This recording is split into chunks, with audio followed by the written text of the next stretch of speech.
Hey there viewers, and welcome back to Grumpy Monkey Garage, where I have a hoarding problem and keep buying trash.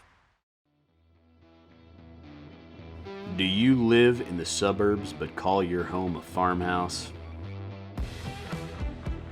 Is your payload as mediocre as your career? Do you enjoy the best in class gas mileage so you can take the long way home to avoid your family? Do you still think Ford trucks are made in the US? Is the heaviest thing you need to tow your regrets? Built Ford tough to keep fixed. I don't know what it is, but I keep finding really cheap Fords, and I just need to get a bat and dome myself every time I go to get one, because I own 5 Ford trucks right now, and I'm not even a Ford guy.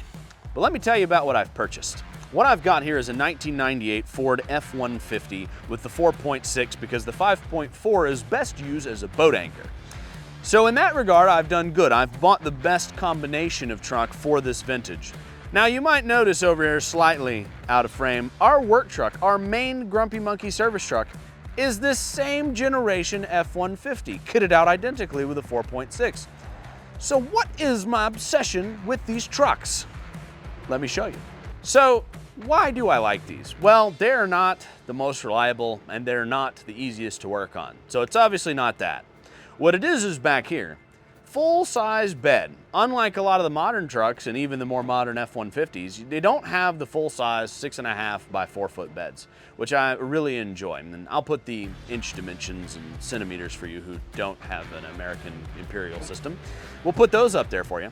I like it. You've got a lot of space and the trucks are very, very cheap. On top of being cheap, they get pretty good gas mileage, 4.6. My Silverado we did a review on was 5.7, and it does not get the same gas mileage. Our work truck loaded down with a camper shell and bed full of equipment. I don't know if you see the sag on the leaf springs back there, but it's still getting about 17 miles to the gallon. This one's getting closer to 19. So with that in mind, it's really hard to beat. I still don't like Ford though. Let me tell you why I don't like Ford. Now, I just talked about how I do like this engine for its gas mileage, and it's got suitable power to pull small things, even up to a car haul or trailer if you're just starting into the flip game. However, this is an enormous pain in the butt to work on, and I mean that in the worst way. This thing is not friendly at all. Oh, you want to unplug something? Snap. Oh, you want to reach something? Good luck. Move 10 other things out of the way first. The only job that's easy to do on this engine is maybe an alternator? Nothing is simple about this. And I hear all you advanced people out there and full-time mechanics like myself, well, that engine doesn't really suck that bad. I know. What I'm talking about is if you're the DIY and you're looking to buy a truck that you can work on, this is not DIY friendly when you compare it to its counterparts. A 1998 Dodge Ram 1500, for instance, has a simple pushrod engine that no matter what kind of unga bunga you are, you can figure out how to make a Mopar work. That's how Big Al keeps them running. In addition to that, the Chevys 5.7, 4.3, 5.0, the Chevrolet engines are really simple. There's not a lot to go wrong. Still had a distributor, the spark plugs are on the sides, tons of room to work. Whereas this engine, being a 90s truck, they really crammed a lot of crap in here. Also, I don't know a single mechanic who enjoys these air filters. They can all go straight to the underworld and lick Hades. Oil.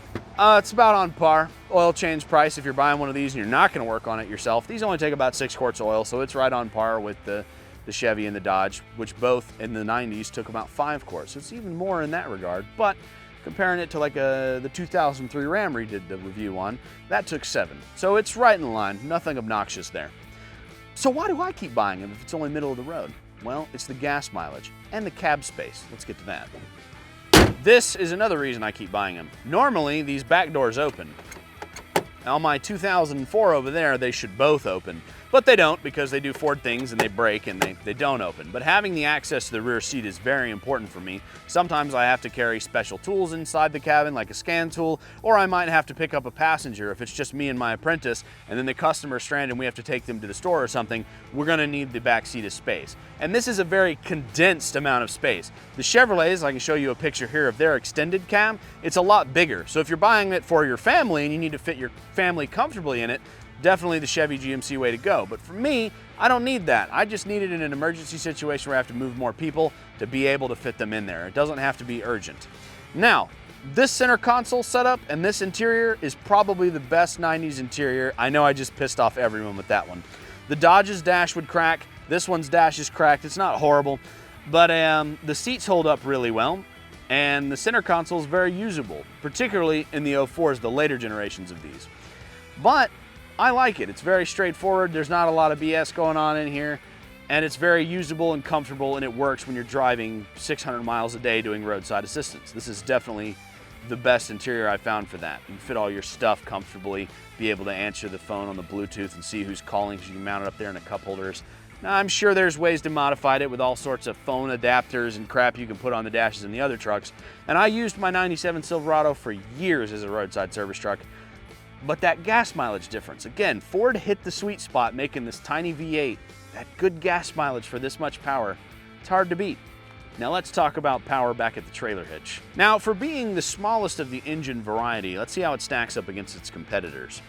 This truck, as it's configured, two-wheel drive with a 4.6 with an automatic, can tow around 7,000 pounds. I just looked it up on my phone and found a couple of different websites that showed it. Some people said 6,800 pounds, some people said 7,500 pounds. We're gonna say around 7,000 is pretty reasonable. That's very impressive.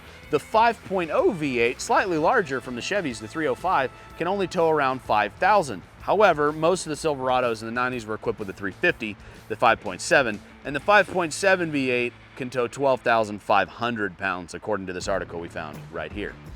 And I do believe that because I use my Silverado to haul cars and backhoe and all other equipment, and it doesn't seem to care. So I definitely believe that number. Now, these do struggle a little more, but 7,000 is very good when you compare it to Dodge.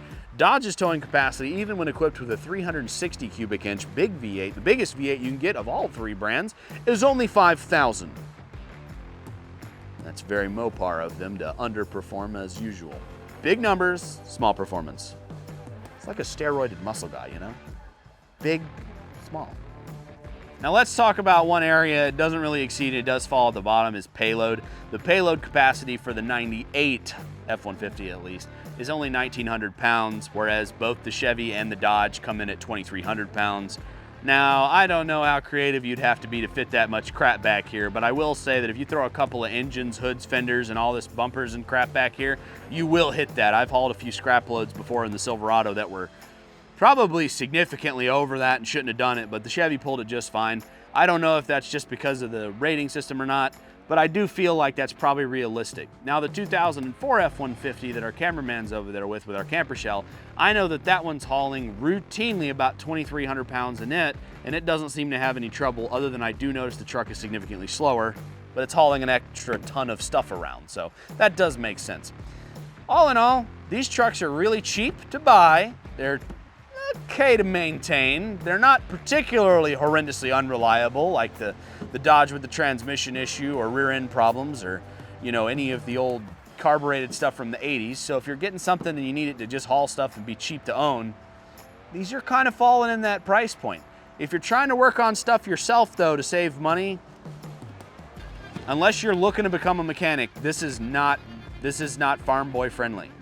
Don't. Spark plugs like to eject. The later models of the 5.4, the spark plugs wouldn't come out. They'd break off in the heads.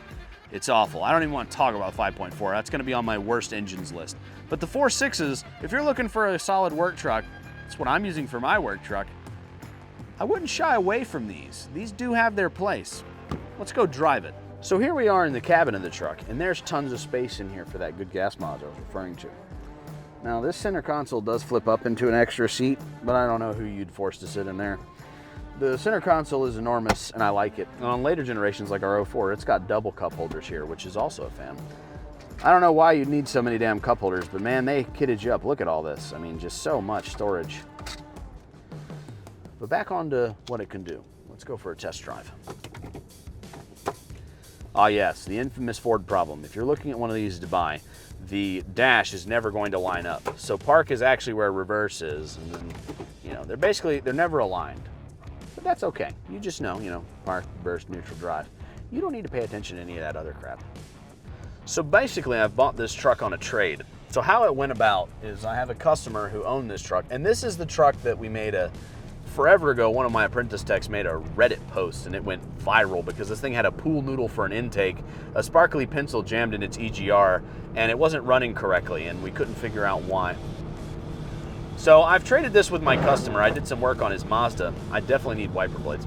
Done some work on his Mazda, and he traded me this truck in payment. So I didn't actually pay out any cash for it, but I did quite a lot of suspension work on a Mazda and did a compressor on one of those new 2.0s.